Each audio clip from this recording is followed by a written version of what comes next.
What's the only way you can make Starbucks coffee taste good? Oh, can I say that on camera? Okay. Yeah. All right. So the second yearly Parsha for Pesach.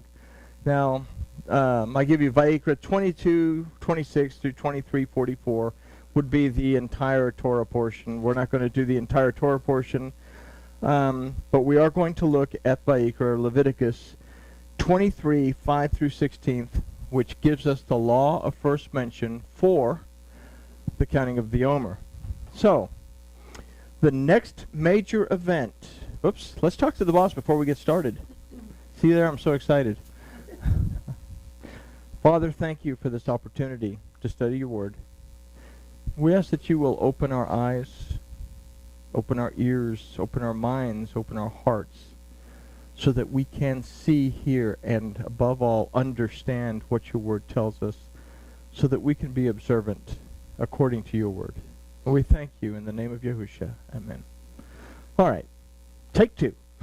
The next major event after the first day of unleavened bread is the counting of the Omer, which is found in the text of Vayikra, and it's Leviticus 23, 5 through 16. And this will be the law of first mention. This is the first time that we actually get the specifics on this.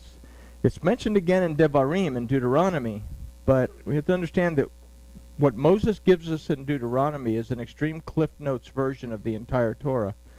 So, it's the law of first mention for this, and as such, this is what takes precedence.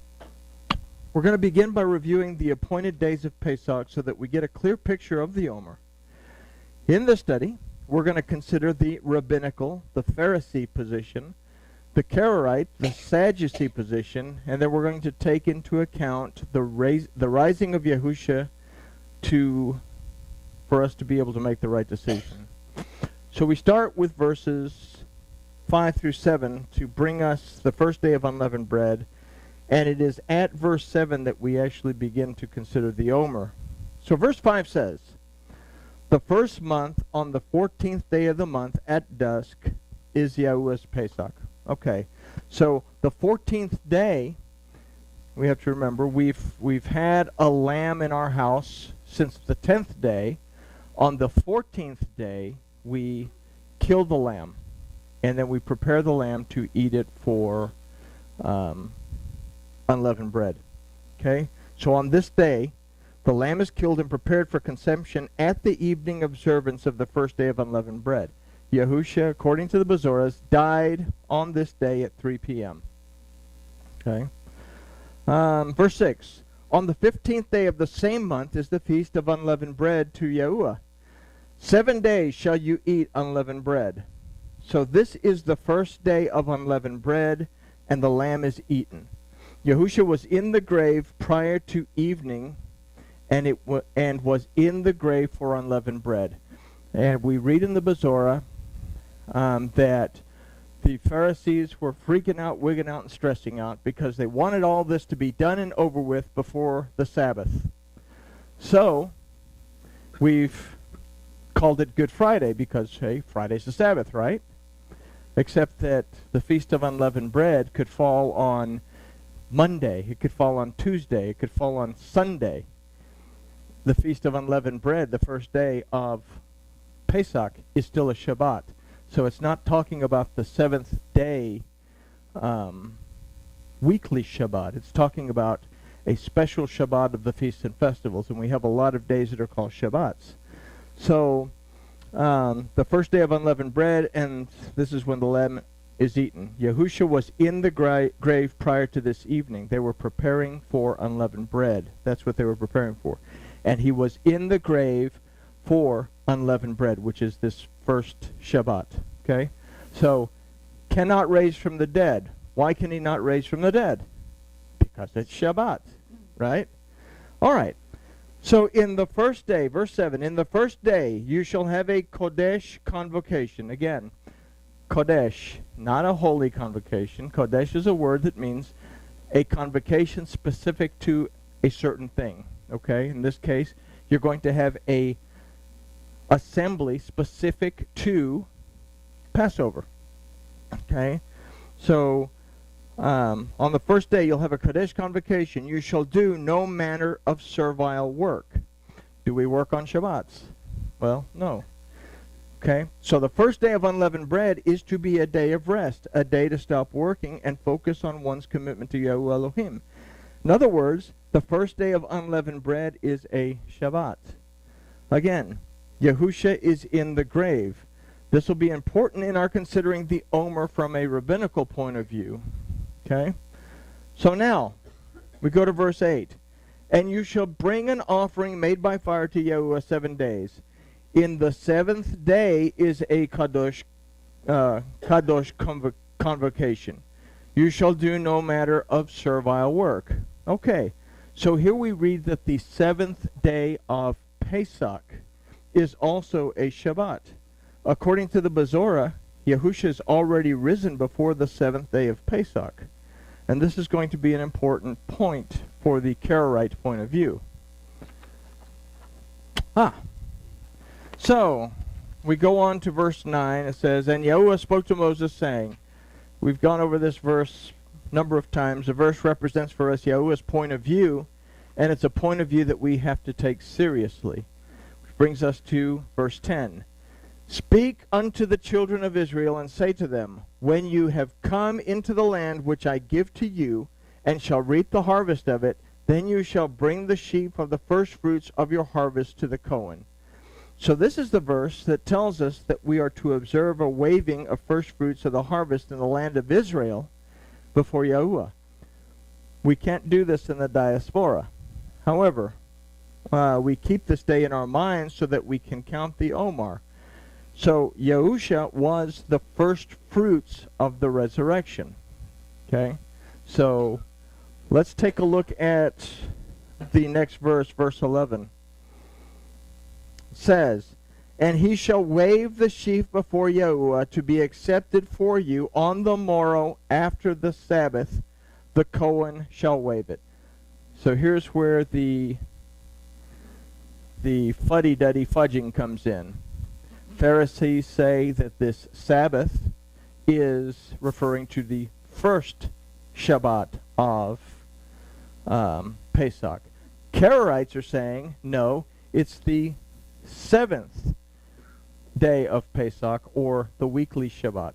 Okay? So this is the verse where the controversy begins. Both the first and the seventh day of Pesach are Shabbats. The Pharisees interpreted the morrow after the Shabbat as referring to the day after the first Shabbat, the first day of unleavened bread. This would begin the Omer count on the second day of Pesach, which would, according to the Pharisees and modern rabbinical Judaism, be first fruits. Now, the Sadducees and the modern-day Karaites believe this verse to indicate the seventh-day Shabbat of Pesach, and as such believe that the counting of the Omer is to begin after the weekly Sabbath. These are two interpretations of this verse, 2 points of view. The matter is that only one of these two can be correct. So we have to turn to the Bezoros, we turn to the Gospels to get a better picture. Yahusha would be put to death, and on the third day he would rise. Okay? So we know this from what we read, that he died, and on the third day he rose from the dead. So he died at Pesach, prior to the first day of unleavened bread, the day that the lambs would be slaughtered for Pesach. This was on Thursday at 3 p.m., prior to the first day Shabbat, which would begin in the evening. He was placed in the tomb and remained in the tomb in observance of the first day Pesach Shabbat. This Shabbat comes to its conclusion on Friday evening, the beginning of the weekly Shabbat. So the observance of the seventh day as mandated by Yahuwah in the fourth commandment. Yahusha cannot rise from death, as this day is a Shabbat given in the 10 Commandments. So he couldn't rise on that day either. Yahusha rises from death on the third day, the day after the first Shabbat of Pesach, which in 33 CE just happened to fall before the weekly seventh day Shabbat. So you have a Shabbat, not a Shabbat. Can't rise. Can't rise. Third day, I can get up and do something. Okay? So Yahusha was the first fruits of the resurrection and presented this first fruits offering to Yahuwah on the day after the first day of unleavened bread, even though there was another Shabbat in between. Beginning with his being seen by Mary Magdalene and the Talmudim on the third day, and being seen for 40 days after this, and then 10 more days until Shavuot. So between his rising and Shavuot, he was seen for 40 days, which left 10 more days until Shavuot. He said, stay in Jerusalem until you receive something from above. So the count began on the day of first fruits after the first Shabbat. Turn the page. Turn the page. Of Pesach, regardless of the seventh day Shabbat. We can consider that if and when the first day of unleavened bread occurs on the first day of the week, if it occurs on Sunday and finishes on Monday evening, that first fruits would begin Monday evening, which is the beginning of Tuesday. This is a day after the Shabbat of unleavened bread. And according to Vayikra, and the rising from death of Yahusha, is when the counting of the Omer would begin. Not on the seventh day Shabbat of Pesach after the weekly Sabbath. This would put it 8 days out of whack. So, and this is explained further in verses 15 through 16. And you shall count to yourself from the morrow after the Shabbat, from the day that you brought the sheaf of the waving, 7 weeks shall there be complete. So this is 7 full weeks, or 49 days, not 7 Shabbats. And there's a reason for this, because there is an oddball Shabbat in there. You have unleavened bread, the first day of unleavened bread, which is a Shabbat. If you start counting on the day after unleavened bread, well, you have another Shabbat in there, and then immediately you have another Shabbat, because you have the 7th day Shabbat, and then preceding it or after it, you will have had the regular weekly Shabbat. Am I losing everybody? Okay. It's a lot easier if you'll read it. Okay? All right. So we consider that, okay, blah, blah, blah, blah, blah. Okay. So this gets a little more clearer, hopefully, clear as mud on the 16th verse. Even to the morrow after the 7th week shall you number 50 days, and you shall present a new grain offering to Yahuwah. So why does it tell us this if it's just told us to count 7 weeks? Because it's making sure that we don't simply count 7 Shabbats.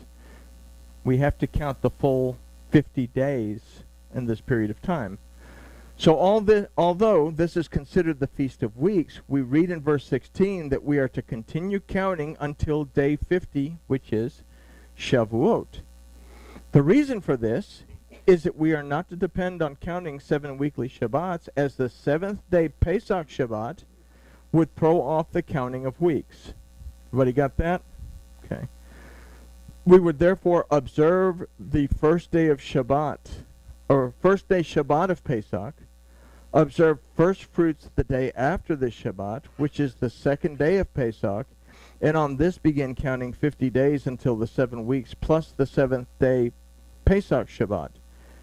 In this case, rabbinical Judaism, the Pharisees, if we consider that Yahusha rose from the dead on the 3rd day, unleavened bread, day 1, weekly Shabbat, day 2, first fruits of the resurrection, day 3. Again, he had to rise on the 3rd day so that the scriptures would be fulfilled. This had to occur in a year where there would be 2 consecutive Shabbats prior to first fruits. This happened to fall this particular year in 33 CE. This weekly event has occurred many times since then, and as such, first fruits has to wait until the 3rd day, as does the counting of the Omer. But when this timing does not occur, first fruits is always the second day of Pesach, and as such the Omer count begins on the second day of Pesach, according to Vayikra, and according to the resurrection of Yahusha, who was not in the grave for 8 days, waiting for the 7th day Shabbat of Pesach, or an additional 7th day Shabbat, to be the first fruits of the resurrection. So, there's a lot of controversy. Some people say, well, no, it's the second day of Shabbat. Some people say, well, it's after the weekly Shabbat. Here's some information. Look at it for yourselves and decide where you are. You know, Trina and I, basing it on this, we began our count Tuesday because of reading Leviticus and the way it stands out. So I present it to you, and you guys can figure out which way is up from there. But those are 2 points of view. And I guess with that, we'll say grooviness has been achieved, and